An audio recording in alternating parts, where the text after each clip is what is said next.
오늘 우리 계신 하나님의 말씀 고린도후서 3장 7절에서 18절까지의 말씀입니다. 한 절씩 교독하도록 하겠습니다. 돌에 써서 새긴 죽게 하는 율법 조문의 직분도 영광이 있어 이스라엘 자손들은 모세의 얼굴에 없어질 영광 때문에도 그 얼굴을 주목하지 못하였거든.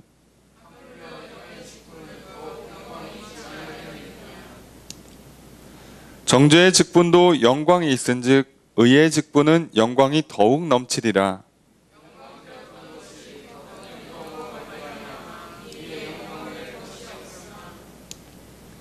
없어질 것도 영광으로 말미암았은즉 길이 있을 것은 더욱 영광 가운데 있느니라.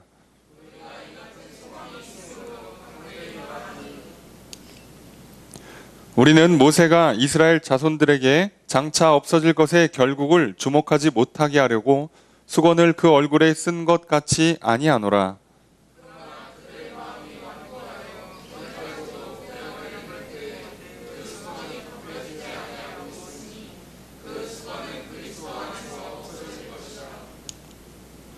오늘까지 모세의 글을 읽을 때 수건이 그 마음을 덮었도다.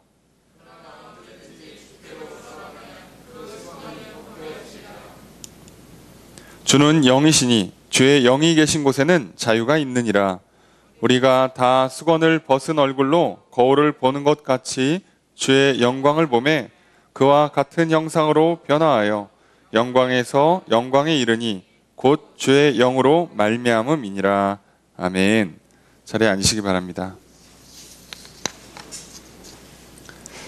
할렐루야. 거룩한 주일 주님 전에 나와 예배드리시는 성도님들을 주님의 이름으로 환영합니다. 우리 옆에 있는 분들과 사랑의 구절 나누겠습니다. 인사합시다. 사랑합니다. 축복합니다. 이 시간 주 앞에 나와 예배드리시는 성도님들에게 주님의 크신 은혜가 함께 있기를 주의 이름으로 축복합니다. 오늘 말씀은 고린도후서 3장 7절에서 18절까지의 말씀입니다. 우리가 주일 예배를 통해서 고린도후서 말씀을 살펴보고 있습니다. 우리는 지난주 말씀을 통해 바울이 고린도후서 3장 1절에 7절을 통해서 이 같은 확신이 있다라고 자신이 갖고 있는 확신, 그 내용의 세 가지를 살펴보았습니다.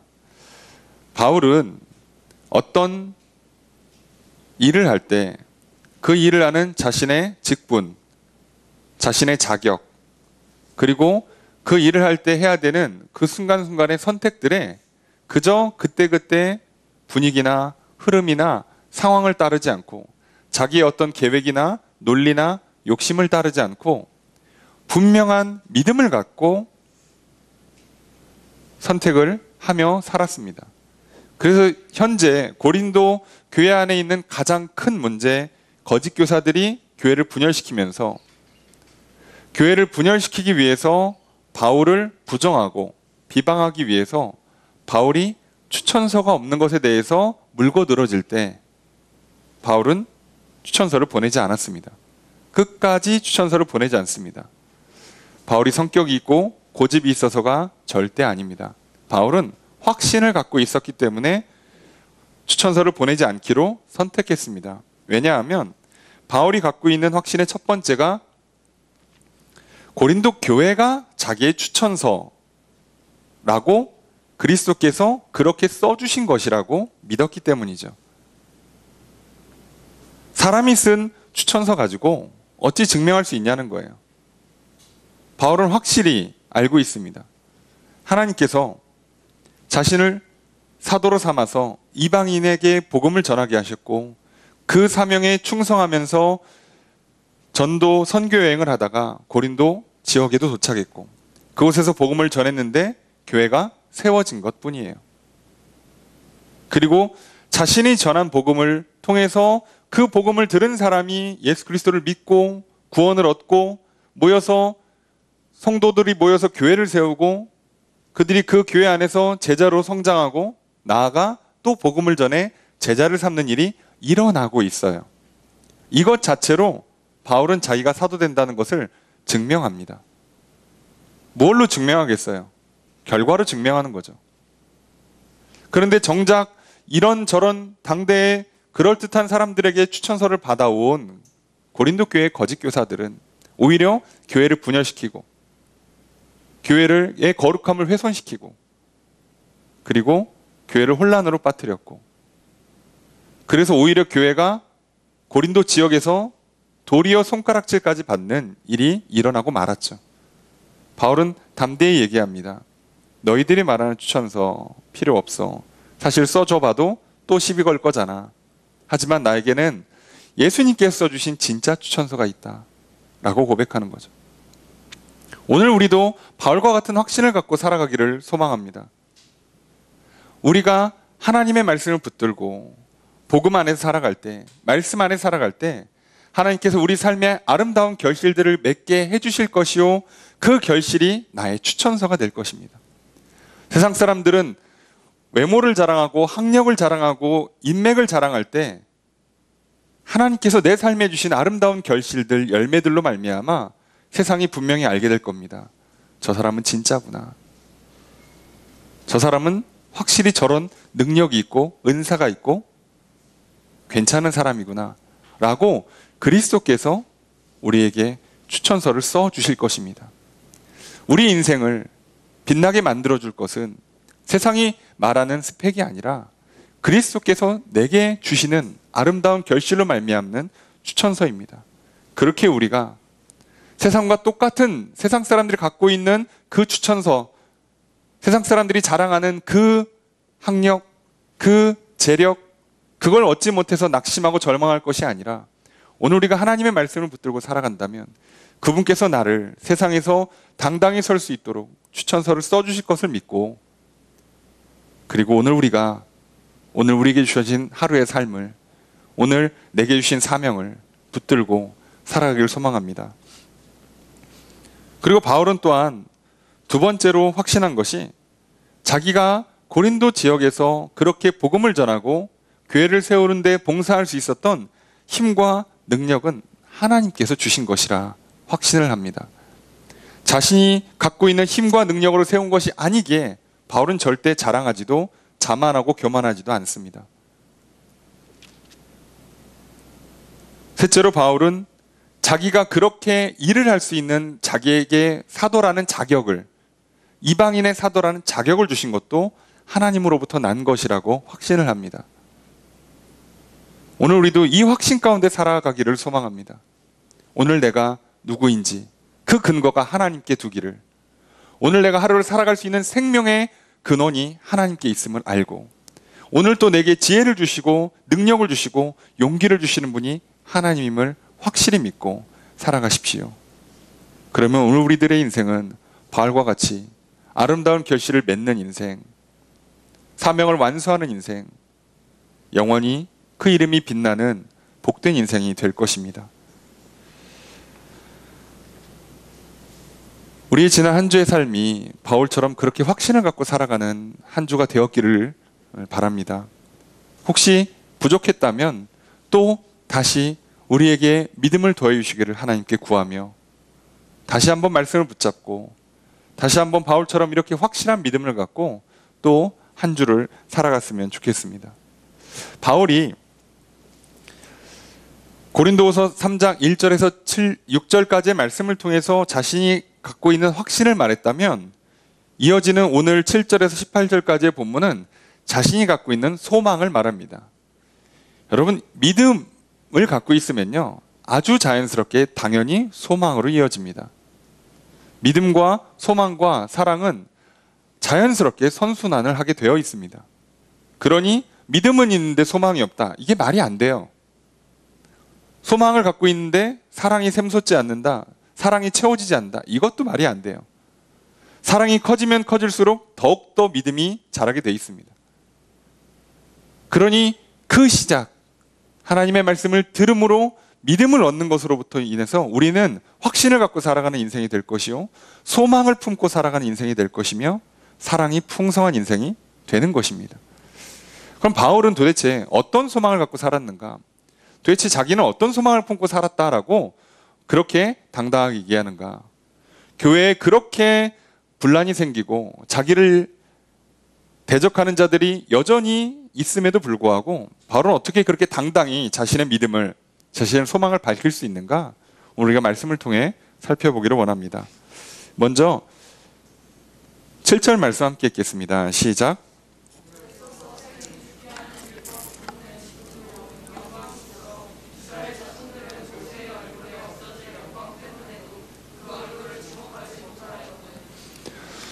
오늘 본문인 7절에서 18절까지의 내용을 보면 분명히 주제는 소망인데 제일 많이 반복되는 단어는 영광이에요. 그래서 자칫하면 영광이 주제인 것이라고 생각하기가 쉽습니다. 근데 바울은 뭐 영광을 목적으로 삼고 있는 사람은 아니잖아요. 그렇다 보면 도대체 이게 왜 소망을 얘기하는데 영광이라는 단어가 이렇게 많이 나오는가? 이게 바로 그 소망의 근거이기 때문이죠. 영광이라는 것에 대해서 우리가 개념이 조금 애매모호할 수가 있습니다. 사전적 정의가 이래요. 빛나고 아름다운 영예. 그래서 영예는 도대체 무슨 뜻인가? 다시 사전을 뒤져봤더니 영광스러운 명예예요. 이거 뭐지? 자, 영광이 빛나고 아름다운 영예인데 영예가 영광스러운 명예예요. 자, 여러분 사전도 이렇게 정의가 안 돼요.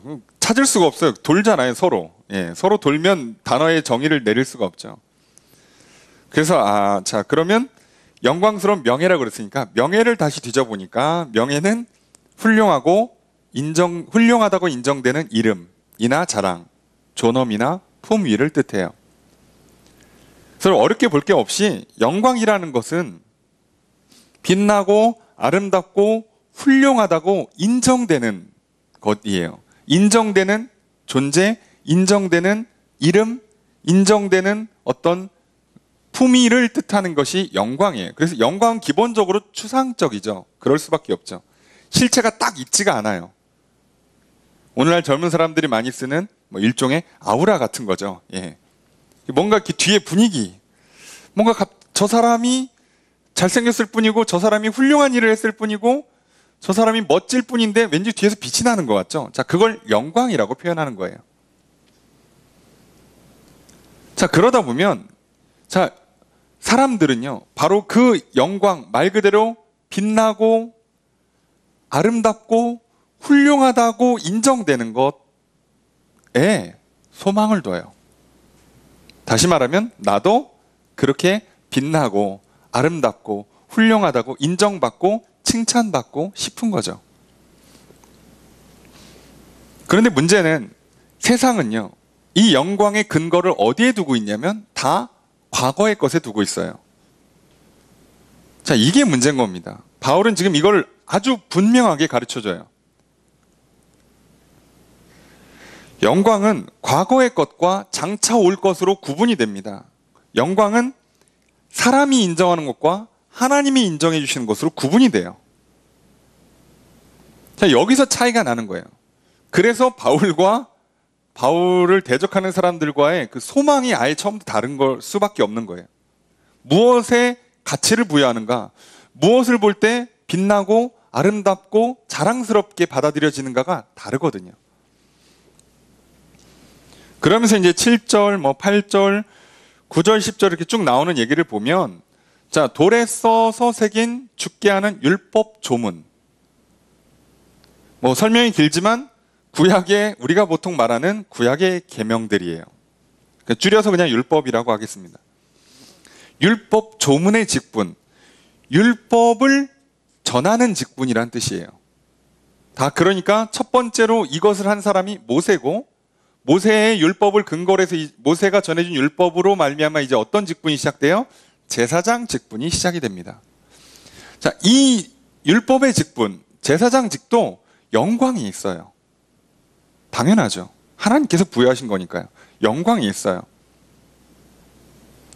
오죽했으면 율법을 처음 수여받은 모세의 경우에는 분위기나 아우라가 아니라 실제로 얼굴에 빛이 나서 사람들이 쳐다볼 수가 없었어요. 그래서 수건으로 가려야만 할 정도로 진짜 빛이 났습니다. 진짜 아름답고 진짜 영광이 있었던 거예요. 율법 자체는 그 정도의 영광이 있어요. 그런데 문제는 뭐예요? 모세의 그 얼굴의 빛이 죽을 때까지 가는 게 아니라 좀 지나면 사라져요. 예. 이게 굉장히 중요한 힌트입니다. 율법이 갖고 있는 영광의 실체를 보여주는 거예요. 율법은 영원히 갈 게 처음부터 아니었던 거예요. 율법은 예수 그리스도께서 오시기 전까지 사실 임시적인 거라는 표징이 뭐냐면 모세의 얼굴에 난 빛이 죽을 때까지 가는 게 아니라 가다가 자연스럽게 없어지는 거죠.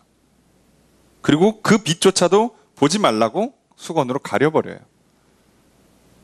이렇게 했으면 이제 알아들어야 되는데, 아, 이게 임시적인 거구나. 이게 영원한 건 아니구나.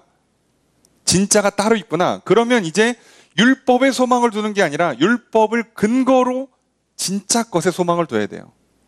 아, 율법은 한계가 있고 율법은 임시적이니까. 아, 율법을 주신 하나님의 나라에 가야 진짜 완성이 되는구나. 야, 율법을 갖고 있는 저 직분도 저 정도 영광이 있다면 하늘나라에 가면 얼마나 아름답고 빛날까. 그래서 진짜 하나님께 소망을 두라고 주신 건데 사람들이 문제가 생겨요.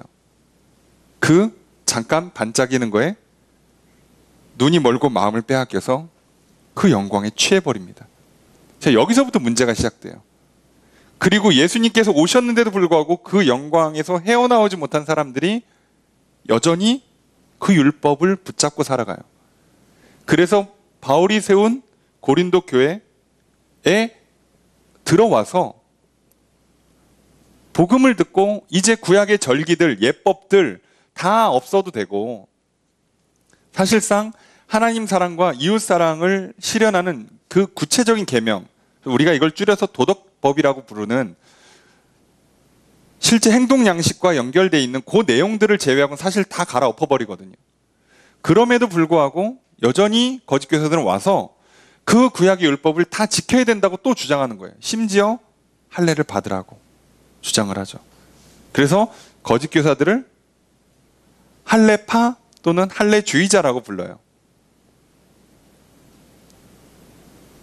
그러니까 이방인들에게도 할례가 열렸다 이런 식으로 해석을 해버리는 거예요. 할례가 없어지는 게 아니라 할례가 없어도 이제 하나님의 자녀가 되고 백성이 되고 하늘나라에 들어갈 수 있다가 아니라 너희들에게도 자격을 부여했으니까 너희들도 할례를 받아라. 이런 식으로 왜곡이 돼버리는 거죠. 여전히 옛날의 영광을 놓지를 못하고 있어요. 바울은 그걸 정확히 알고 있습니다. 자, 어디에 진짜가 있는가? 어디에 진짜 빛나고 아름다운 건가를 볼 수 있어야 거기에다가 소망을 두거든요. 거기에다가 내 미래를 둘 수 있단 말이죠. 그렇다면 이 과거의 영광이 어떤 한계를 갖고 있는가? 이게 죽게 하는 율법이에요. 이렇게까지 쓰는 건 일부러 쓴 거죠. 사실은 대놓고 죽게 하는 율법이라고 하면 살짝 오류가 생길 수도 있는데 일부러 과하게 표현을 했어요, 바울이. 왜냐하면 율법은 사실은 죽게 하는 건 아니에요. 다 지키면 살아요. 근데 다 못 지키죠. 자, 문제는 이거죠. 못 지켜요. 못 지킨 걸 알기 때문에 못 지키면 너는 죄인이다라고 정죄하게 돼 있고 그 죄값으로 사형 온도가 떨어져요. 그러면 일주일마다 하나님 앞에 서서 다 사형 온도를 받아야 되는 거예요. 근데 그거를 막기 위해서 어떻게 합니까? 길을 하나 열어주시죠. 생명이 있는 것에 피를 뿌리게 해요.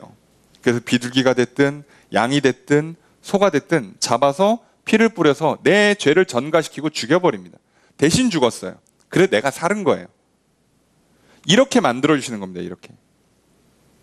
그러니까 사실 율법 자체는 영광이 있고 율법 자체는 사람을 살리는 거지만 그 율법을 전하는 직분을 갖고 있는 제사장직은 결국 매주 하는 일이 뭐예요? 너는 죄를 졌습니다. 너는 죽습니다. 너 대신에 그래서 소나 양이나 비둘기가 죽어야 합니다. 이것만 하는 거잖아요, 결과적으로. 그래서 이것을 죽게 하는 율법 조문의 직분이라고 쓴 거예요. 결국 죽음의 일을 하는 직분이라는 거죠. 정죄하는 직분이에요. 그리고 9절에 나오잖아요. 정죄의 직분. 그래서 10절에 보면 그 영광이 있었던 것이고 앞으로 영광되지 않아요. 11절은 없어질 것이라고까지 표현해요. 그러니 과거의 것을 어떻게 표현하는 거예요? 죽게 하는 율법 조문의 직분, 정죄의 직분, 영광되었던 것, 없어질 것이에요. 다 과거형입니다. 과거형.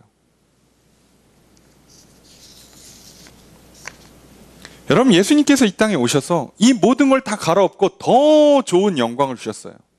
더 빛나고 아름다운 걸 갖다 주셨어요. 그런데 수많은 사람들이 여전히 예수 그리스도께 소망을 두지 않고 여전히 율법에 소망을 뒀던 거죠. 그래서 교회 안에 들어와 문제를 일으켰던 거예요. 여러분, 이게 우리가 살아가는 방식이 참 어리석은 게, 아까도 말씀드린 것처럼 영광의 근거를 과거에 둔다고 그랬어요. 이게 논리적으로 맞는데 우리 인생을 망가뜨려요. 놀랍게도. 여러분, 과거의 영광을 두는 것 자체가 우리에게는 큰 모순이 생기는 겁니다. 왜냐하면 여러분 생각해 보세요. 우리가 무언가를 사요. 빛나고 아름답고 좋은 거, 자랑할 만하고 칭찬받아 마땅한 것들을 있다고 칩시다. 그럼 그 물건을 샀어요. 또는 그 자리에 내가 올라갔어요. 자, 그럼 이제 어떤 현상이 일어나요? 사는 순간부터 중고해요. 지났다고요. 이제부터 이 영광은 이제 어떻게 되는 거예요? 새 제품 나오면 사라져요. 이해가 되십니까? 내가 꿈꾸던 그 자리에 올라갔어요.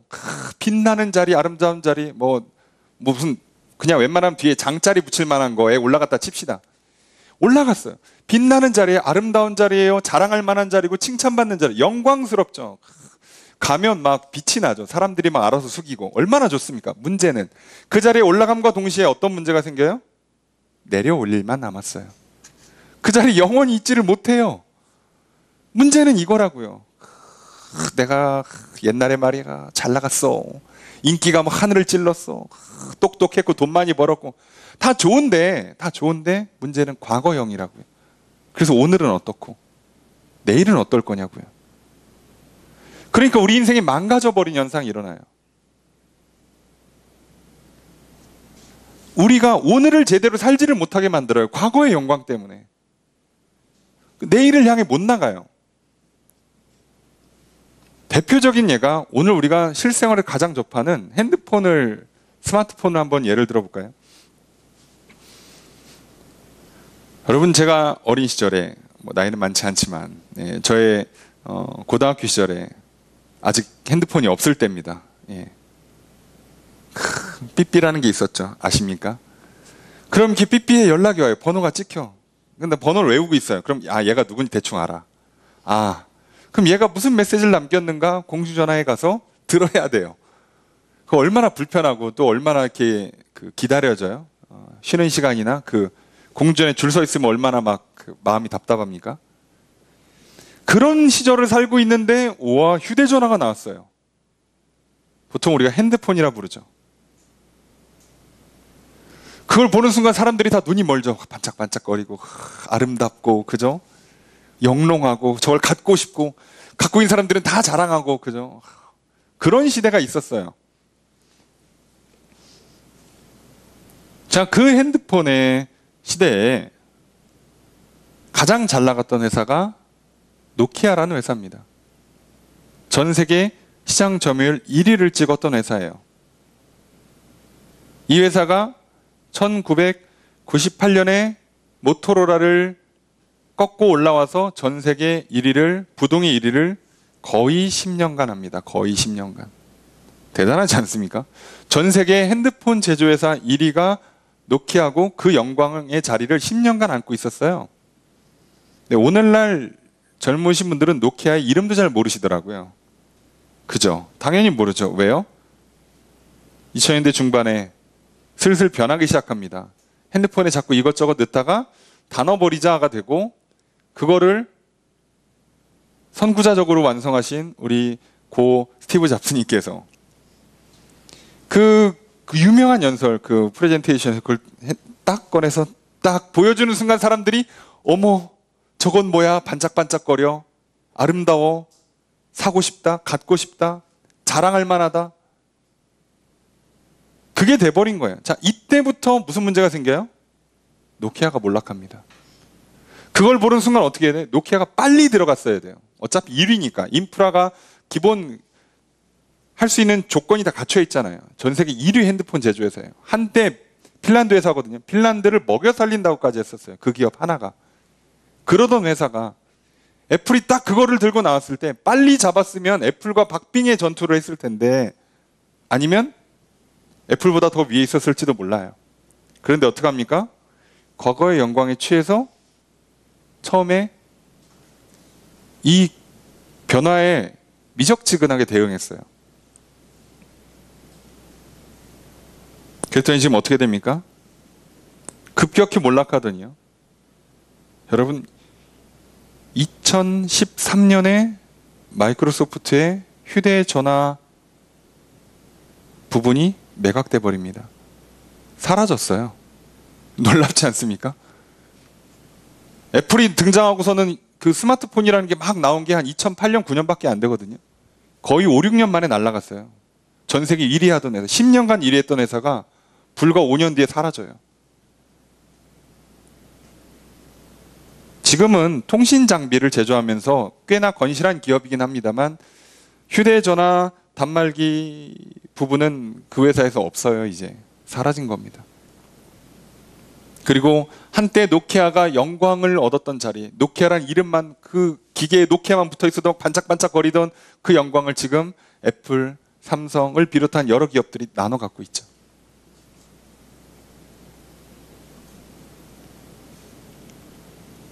여러분, 세상은 이렇게 과거의 영광에 취해 살아가요.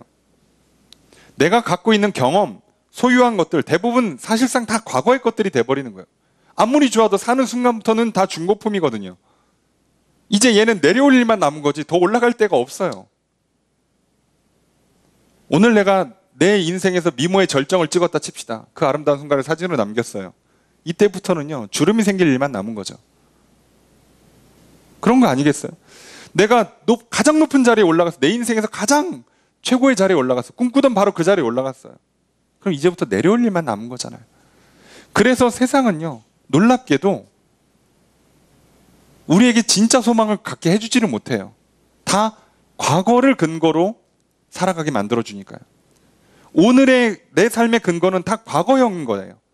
그러니까 사실상 늘 어느 자리에 가도 우리의 미래는 불안해요. 우리의 미래에 더 아름답고 빛날 것이 있다라는 기대를 하기가 어렵다고요.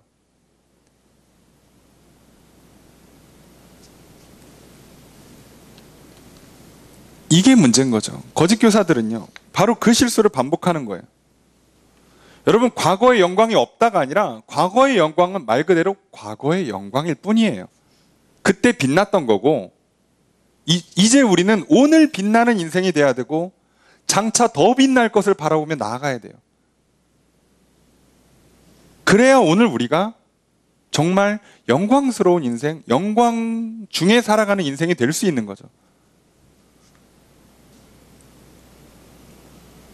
그러니 오늘 우리가 정말 영광스러운 인생이 되려면 이 모든 걸 창조하시고 다스리시고 심판하시는 하나님의 법, 하나님의 방법을 따라서 살아가야만 되는 거죠.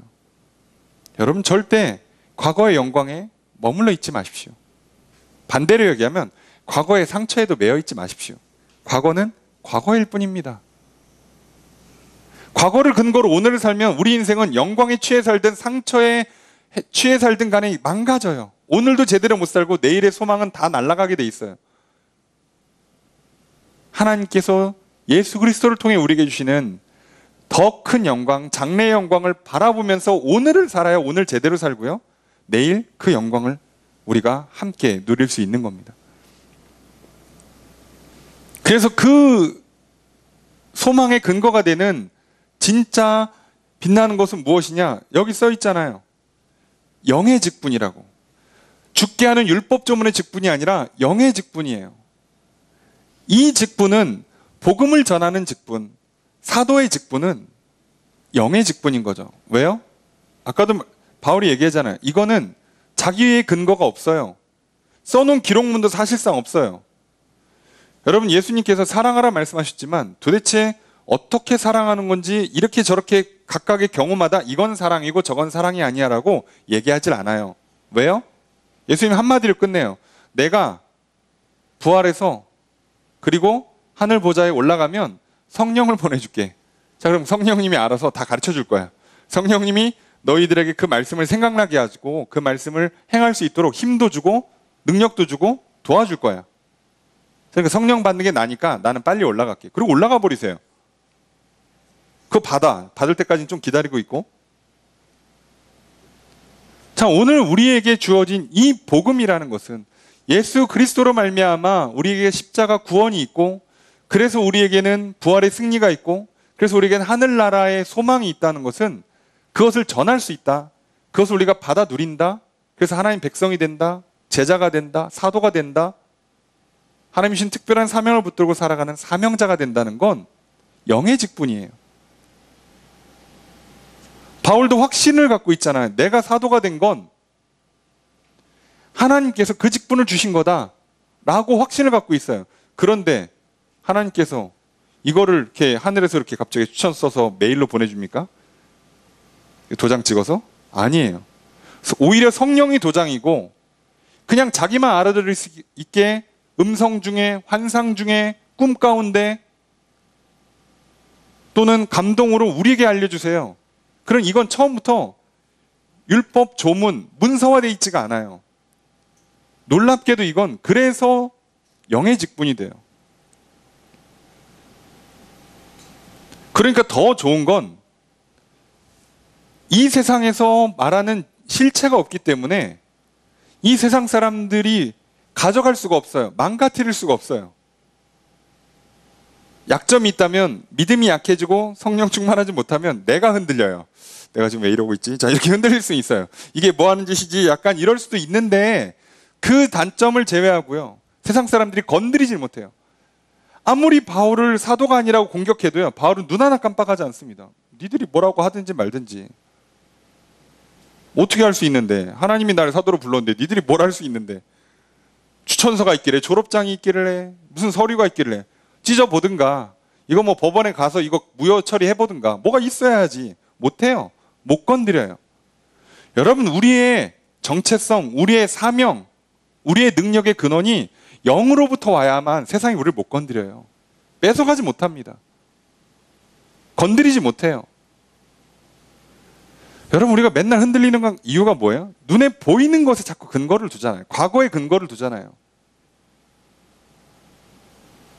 거울 보고 자신감이 올라갔다가 떨어졌다가 그러고, 성적표를 보고 막 자신감이 올라갔다가 떨어졌다가, 내가 회사에서 어떤 직책을 갖고 내 연봉이 얼마냐 이런 거 갖고서는 막 소망이 생겼다가 없어졌다 그러고, 우린 그렇게 살잖아요. 그런데 바울이 고백하잖아요. 하나님 안에서는 그게 없어요. 믿음만 놓치지 않으면, 확신만 갖고 살아간다면 내 정체성 흔들리지 않고요. 내 사명 흔들리지 않아요. 내 소망 건드릴 사람이 없어요. 그래서 바울 한 사람으로 말미암아 정말 세계의 역사가 뒤바뀌어지는 그 놀라운 일이 일어났죠. 바울이 대단하냐? 뭐 대단하다고 보면 대단한데요. 그 대단한 일을 우리도 똑같이 할 수 있단 말이에요. 이유는 영의 직분이기 때문에, 우리도 성령 안에 살아간다면, 우리도 하나님 안에서 우리의 정체성을, 사명을 붙들고 확신을 갖고 소망을 갖고 살아간다면 똑같은 인생이 될 거예요. 당연한 겁니다. 자, 완전히 비교해요. 바울이 갖고 있는 건 영의 직분이죠. 정죄의 직분이 아니라 의의 직분이에요. 예수 그리스도로 말미암아 믿는 자들을 의롭다 하시는 새로운 법이 주어졌어요. 사실 오늘 본문을 조금 더 잘 이해하시려면 수요 성경 공부예요. 하고 있는 로마서를 여러분이 잘 되새기시면 좋아요. 안 들으신 분들은 영상이 있습니다. 보시고. 하여간에 지금 이 시간에 이걸 디테일하게 설명드릴 수가 없어요. 너무 내용 분량상은 방대하고 원리는 간단하지만, 믿는 자를 의롭다고 하신다고, 예수 그리스도를 믿는 자를 의롭게 하겠다고 법을 바꿔놨어요. 옛날에는 율법을 다 지켜야 의롭다고 해준다고 그랬는데 이것저것 못 지켜. 예수님 오셔서 율법을 완성시켜 버렸어요. 자, 이제 율법은 끝, 됐지? 그리고 새로운 법을 주세요. 나 믿으면 의롭다고 해줄게. 자, 의로워 너희들은. 죄의 종이 아니야 더 이상. 자유해. 그리고 마음껏 선택지를 줄게. 나를 선택할래? 다시 옛날 율법으로 돌아갈래? 율법으로 돌아가면 또 이제 건져서 자, 다시 왔니? 자, 다시 선택해 볼까? 자, 이걸 반복하셔요. 그래서 우리로 하여금 하나님을 선택하게 만들고 하나님의 법을 따르게 만들면 결국 우리는 마음껏 사랑하고요. 사랑하면요, 율법 그 이상을 행해요. 하지 말라고 해도 해요. 책을 사랑해 보세요. 공부시키지 않아도 하고요. 인강이고 뭐 온라인 수업이고 다 필요 없어요. 열심히 합니다. 코로나에도 열심히 하고요. 코로나 끝나면 더 열심히 하고요.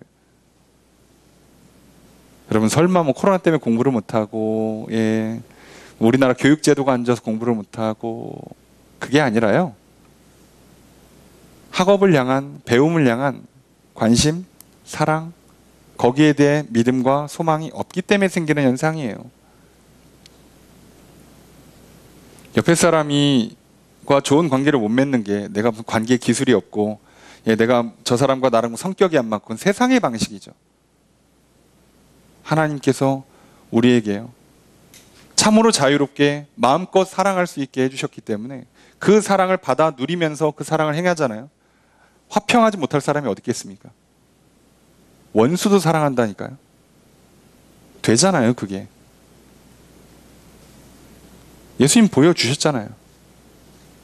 그리고 원수임에도 불구하고 사랑받은 거의 대표적인 인물이 바울 아니겠어요? 잡아 죽이던 사람이잖아요, 그리스도인들을. 그런데 사도가 됐어요. 세상이 그걸 다른 사도들이 부정하거나 반대하지 않아요. 놀랍지 않습니까? 내 부모의 원수인데 같이 일을 하는 아름다운 일이 가능하다고요. 세상에선 불가능하다고 말할지 모르지만 하나님 안에서는 가능해요. 이 놀라운 직분이에요. 그러니 당연히, 아니 이렇게 정죄하는 직분도 영광이 있는데 여기는 의를 제공해주는 의로운 직분이에요. 그럼 얼마나 영광이 더 크겠어요. 이건 이미 이제 과거형의 영광 되었던 것이라면 더 큰 영광인 거예요. 그러니까 이건 사라지죠. 여러분, 구형 핸드폰이 있고 신형이 나왔어요. 누가 봐도 이게 더 반짝반짝 거리지 않겠습니까? 갖고 싶지 않아요? 그렇잖아요. 당연한 거예요. 이전 건 지나갔어요. 새 것이 왔단 말이에요. 그러니까 이건 영광이 없으나 사실상 세상에서는 지나간 거는 아예 영광이 사라지지만 율법 그 자체의 영광을 날리진 않아요. 하나님께서. 그것도 영광이 있다는 걸 인정해 주세요. 그런데 우리가 그거를 그냥 영광이었지라고 하고 넘어가야지. 거기 집착하면 안 된다니까요.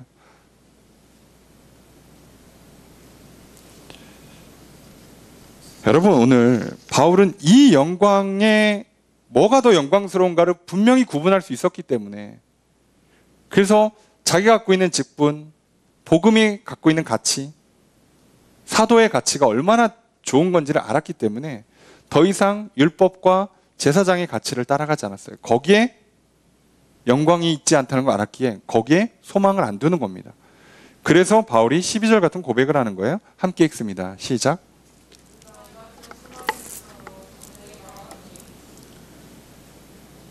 자, 이 같은 소망이 있어서 담대히 말한다 라고 하면 뒤에 무슨 소망의 내용이 있냐?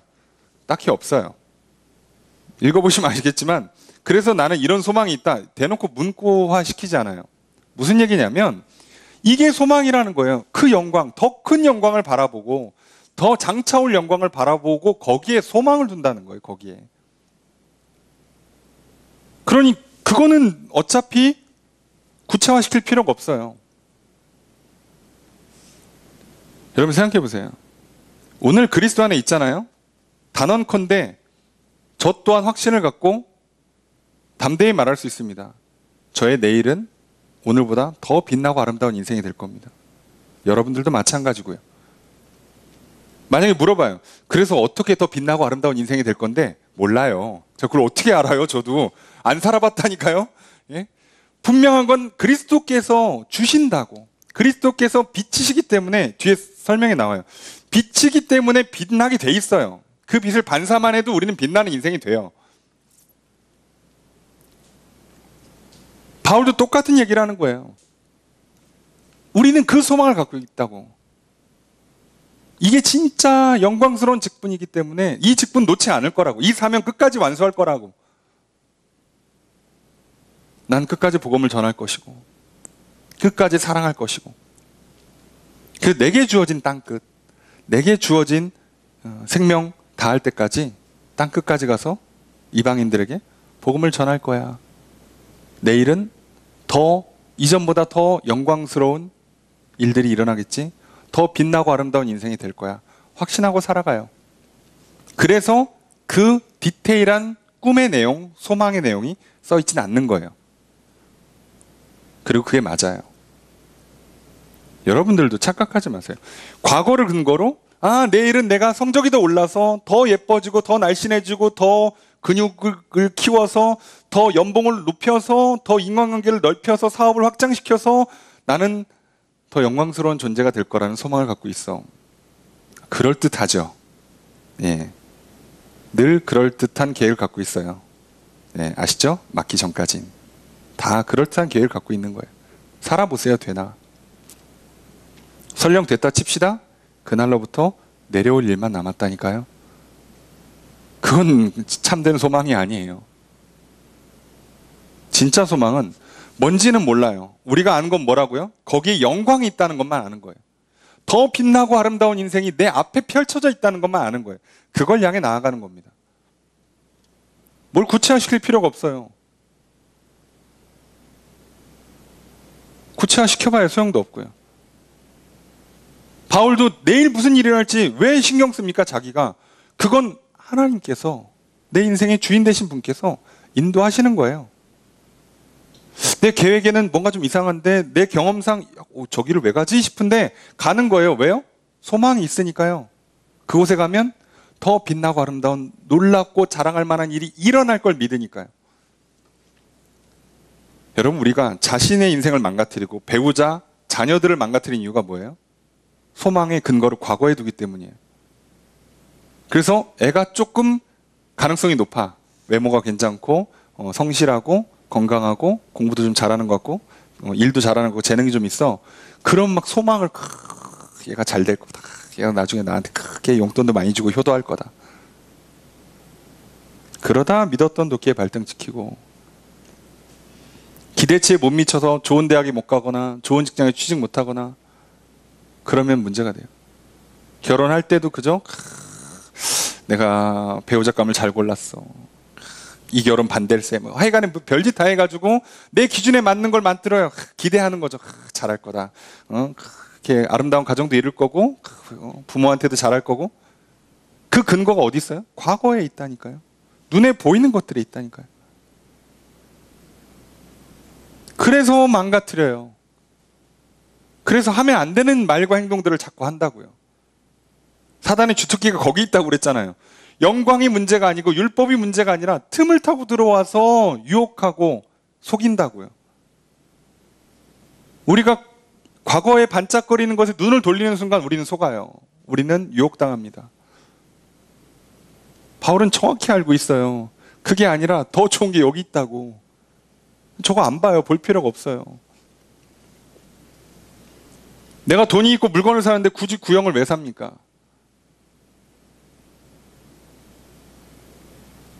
최신형 스마트폰이 나왔는데 왜 굳이 1년 전, 2년 전 걸 굳이 돈 주고 왜 사냐고요. 돈이 없으면 뭐 이해라도 하겠지만 돈이 있는데.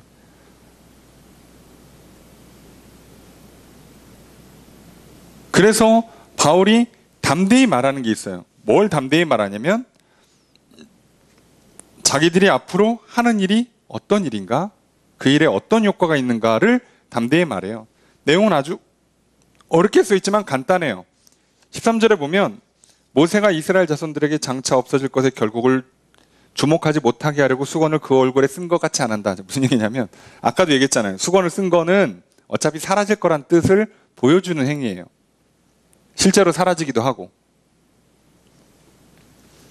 자, 그런데 어떻게 해요? 14절에 보니까 그들의 마음이 완고하여 이스라엘 백성들이에요. 율법을 받은 사람들, 제사장을 통해서 하나님 앞에 나아갔던 사람들이 완고해, 고집이 있어가지고 오늘까지도 구약을 읽을 때 그 수건이 벗겨지지가 않는 거예요. 이건 시간 지나면 벗어야 되는데 이걸 안 벗어요. 못 벗어요. 그래서 그리스도께서 이걸 벗겨주세요. 휘장을 찢어버리고 수건을 벗겨버리신단 말이에요.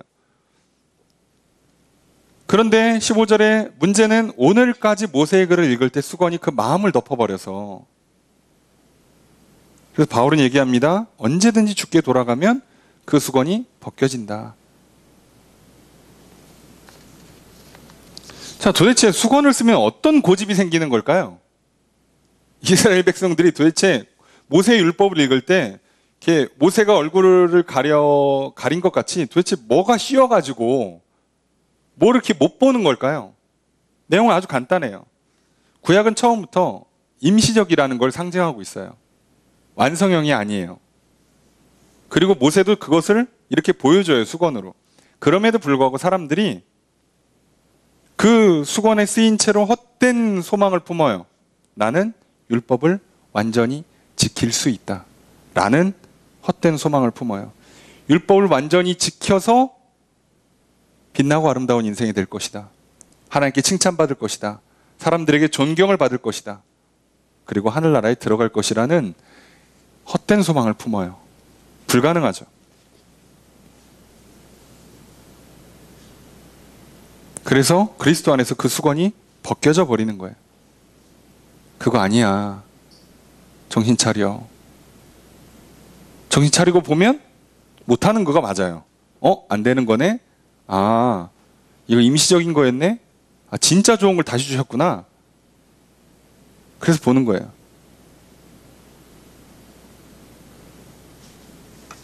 나이가 들면 변화를 잘 못 받아들여요. 익숙한 게 너무 좋거든. 편하거든. 몸에 배 있으니까. 예전에 스마트폰 나올 때 어르신들요, 문자 보내는 거 배우느라고 고생 많이 하셨어요. 그분들은 컴퓨터 나올 때 타자도 안 배우신 분들이 버텼어. 나는 이거 안 하고 끝까지 가리라. 그래서 어떻게 해요? 말 그대로 이렇게 한 손가락씩만 들고 탁탁탁탁탁 독수리 타법을 시전하셨죠. 많이 안 칠 거라고. 내 인생에 이거 컴퓨터 키보드 칠 일이 얼마나 있겠냐고. 그랬는데 핸드폰이 나와버렸어요. 문자를 쳐야 돼요. 이거 열심히 그래도 그때 배우신 분들은요, 스마트폰 나오니까 세상에 얼마나 좋아요. 그 고생해서 배우는 보람이 있죠. 근데 그때 끝까지 버티신 분들, 이제 와서 하시죠. 자, 남들 뭐 주고받고 카톡 하고 있을 때 잠깐만 이러고 있잖아요. 지금 이제 와서. 그리고 이제 정신 차려지는 거죠. 이거 했어야 되는 거구나. 앞으로 더 하면 더 했지 이거 줄지는 않는구나. 무조건 해야죠. 정신을 차리는 거예요. 정신을 차리는 거. 예수 그리스도께서 이 땅에 오셔서 메시아라는 걸 증명하셨어요. 그리고 새로운 언약을 주셨어요. 그럼 정신을 차려야죠. 근데 못 차려요. 왜요? 과거의 영광에 빠져 있거든요. 예수님께 나가야 되는데 돌리질 않아요. 방향을 돌리는 걸 회개라고 그런다고 그랬잖아요. 돌리질 않아 버려요. 왜? 이게 너무 좋으니까. 난 이걸로 살래.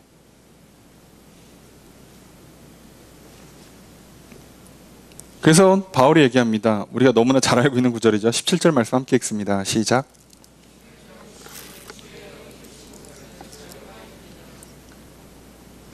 전 이게 중요한 핵심이에요. 주님께서 영이시기 때문에 그 영이 있는 곳에 자유가 있는 거예요. 복잡한 내용은 로마서에서 보시고요. 자, 이것만 한 2주, 3주 걸쳐서 얘기해요. 자, 왜 이게 자유가 가능한가? 자, 그건 어렵게 설명할 거 없고, 주님께서 이 영적 전쟁을 승리하심으로 우리에게 자유를 주신단 말이에요. 그래야 우리가 비로소 제대로 된 선택을 내릴 수 있어요. 그 조건조차도 우리는 허락되어 있지 않다고. 이미 우리의 육신은 죄성을 갖고 있을 뿐더러 사단은 우리를 자꾸 우리의 육신에 갖고 있는 연약함들을 갖고 우리를 유혹해요. 우리의 그 정욕, 우리의 식욕은 나쁜 게 아니라고 말씀드렸어요. 그죠? 우리의 수면욕은 나쁜 게 아닌데 여기에다가 자꾸 욕심을 넣어요. 더 먹게 하고, 먹으면 안 되는 거 먹게 하고, 자면 안 될 때 자게 하고, 자야 될 때는 안 자게 하고, 이런 식으로 우리를 자꾸 유혹해서 무너뜨려요. 죄를 짓게 되죠. 우리의 어리석음을 틈타서 속여요. 자꾸 착각하게 만들어요. 그래서 우리는 이 굴레를 벗어나오지를 못해요. 그러고 있는 우리를 불쌍히 여기셔서 그래서 예수님께서 이 죄의 몸을 죽였다가 다시 살려버리세요. 그래서 법적인 효력을 없애요. 자, 이제 프리야. 자유가 됐어. 선택하자. 나한테 올래? 아니면 다시 옛날 율법으로 돌아갈래? 답은 정해져 있지만 선택의 자유를 주세요. 그래서 선택을 해요. 하나님께로 돌아가면 이제 비로소 자유가 돼요. 그래서 이제 어떻게 된다고요? 이 정욕의 유혹과 거짓의 속임에 저항력이 생겨요.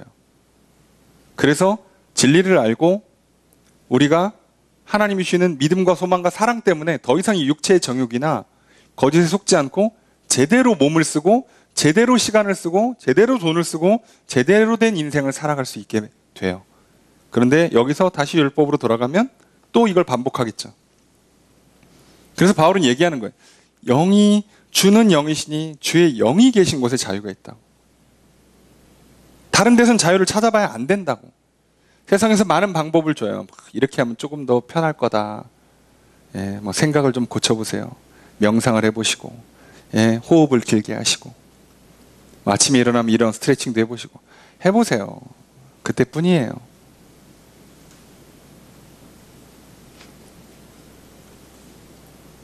그래서 진짜를 가르쳐줘요. 진짜. 그게 18절에 돼 있죠. 함께 읽습니다. 시작.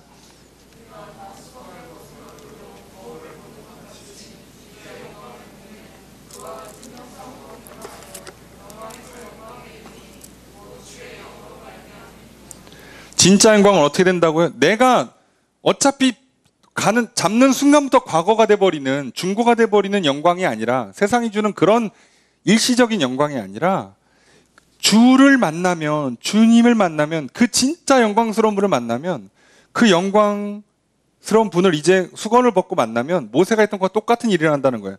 그분의 빛 때문에, 그분의 영광 때문에 내가 영광스러워져요. 나도 빛이 난다고. 여러분 착각하지 마세요. 여러분 아무리 높은 학력을 갖고요, 아무리 많은 재산을 가져도요, 잠깐 빛나고 끝나요. 여러분 마음속에 있는 가장 사랑하는, 가장 아끼고 이뻐하는 연예인, 정치인 누구십니까? 와, 어떻게 사람이 저렇게 잘생길 수 있지? 와, 어떻게 저렇게 예쁘지? 저렇게 매력적이지? 어떻게 인간이 저렇게 훌륭할 수 있지? 얼마나 갑니까? 야, 사람이 얼마나 저렇게 재산이 많고 저렇게 위대한 기업을 만들지? 얼마나 가냐고요. 그 기업이 몇 년을 가냐고요. 잠깐 있다 사라져요. 그런데 진짜 영광은 진짜 빛 그 자체이신 예수 그리스도를 만나면, 진리의 말씀을 보고 그 진리의 말씀에 마주하고 살아간다면 우리에게는 사라지지 않는 영광이 임하는 겁니다. 그래서 저 사람 분명히 외모도 그냥 그렇고 재산도 그냥 그렇고 학벌도 그냥 그런데 이 사람이 빛이 난다고요. 사람이 뭔가 다르다고요. 왠지 훌륭하고 좋고 이 사람만 있으면 자꾸 사람들이 웃고 화평케 되고 일이 풀리고 복이 있고 기적이 일어나는 사람이 돼버린다고요. 그래서 마치 아브라함처럼 복의 근원, 복 그 자체가 되는 거예요. 그러면 진짜 영광스러운 인생이 됩니다. 그래서 우리가 더 많은 걸 소유하려고, 더 높은 자리에 올라가려고 하기 이전에 그걸 떠나서 우리의 참된 영광은 하나님으로부터 임하기 때문에, 바울은 그래서 내가 오늘 확실히 하나님을 믿고 하나님 안에 살아간다면 나의 오늘은 영광스러운 오늘이 될 것이고 나의 내일은 더 영광이 있는, 더 빛나고 아름다운 인생이 될 것이라고 소망을 품고 살아가는 거예요. 그 소망 때문에 오늘 육신의 정욕에 넘어가지 않고요, 거짓에 속지 않고요, 세상의 풍조에 휘말리지 않을 수 있는 힘이 있는 거예요. 여러분은 우리가 정말 이 땅에서 한 번 사는데 그래도 좀 빛나는 인생 돼봐야 되지 않겠습니까? 아름다운 인생 살아야 되지 않겠습니까? 우리가 정말 죽을 때 주변 사람들, 가족들, 자녀들 보기에 부끄럽지 않는 그런 명예로운 인생이 좀 돼야 되지 않겠습니까? 그 비결은요, 많은 학식, 많은 스펙, 많은 재산이 아니라 진짜 빛이신 예수님 안에 살아서 나에게도 그 빛이 반사되는, 나에게도 그 빛이 빛나는 인생을 살아가는 것밖에는 길이 없습니다. 그러니 오늘 우리가 오늘을 제대로 사는 길도, 내일을 소망을 품고 살아가는 길도 오직 예수 안에 있습니다. 그러니 여러분, 우리의 소망의 근원이 되시는 예수 그리스도, 그분을 붙잡고 오늘을 사십시오. 내일은 더 아름답고 빛나는 인생이 될 것입니다. 세상 기준으로 더 많은 걸 얻지 못해도, 더 높은 자리에 가지 못해도 우리는 그 누구도 빼앗을 수 없는 평안을 누리며 행복을 누리며 복을 누리며 살아가는 인생이 될 것입니다. 그 더 큰 영광을 우리에게 주신 그 하나님의 은혜를 다시 한번 기억한다면 우리가 또 새롭게 시작한 한 주의 삶에 하나님으로 말미암아 예수 그리스도 안에서, 성령 안에서 더 큰 영광을 소망하며 살아가는 인생, 날마다 영광 중에 살아가는 인생이 되기를 소망합니다. 여러분, 그렇게 살아가십시오. 그래서 내일은 하나님 안에서 더 빛나는 저와 여러분 되기를 소망합니다. 그렇게 되게 예수님께서 빛 그 자체로 우리에게 비춰주실 것입니다.